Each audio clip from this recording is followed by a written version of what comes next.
Hello everyone, আমার আরও একটি নতুন ব্লগে তোমাদের সকলকে স্বাগত। তো আজকের ব্লগটা হতে চলেছে উঠলো ভাই তো ভুটান যাই। তো ভুটান যাওয়ার উদ্দেশ্যে কিন্তু আমরা বেরিয়ে পড়েছি।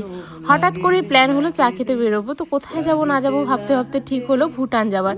তো আমরা বেরিয়ে পড়েছি ভুটানের উদ্দেশ্যে। এই যে দেখো, আমরা পৌঁছে গেলাম ইন্ডিয়া আর ভুটান বর্ডার পাশাখাতে।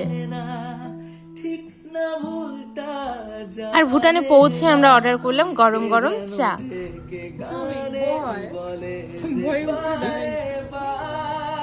চা তো খেলাম, সঙ্গে ছিল ভুটানের স্পেশাল মোমো, সেটা ট্রাই না করলে হয় কি।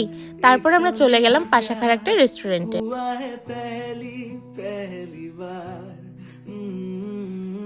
রেস্টুরেন্টের অ্যাম্বিয়েন্সটা তো বেশ ভালো ছিল আর ডেকোরেশনটাও বেশ সুন্দর, খাবার দাবার কোয়ালিটিও বেশ ভালো। তোমরা চাইলে সেখানে ঘুরে আসতেই পারো। তো আমরা অনেকক্ষণ সময় কাটালাম, প্রচুর পিকচার তুললাম আর প্রচুর মজা করলাম। তারপর আমরা মাদারহাটের জন্য ব্যাক করলাম। তো গাইস, আজকের ব্লগটা এই পর্যন্তই, দেখা হচ্ছে নেক্সট ব্লগে, বাই।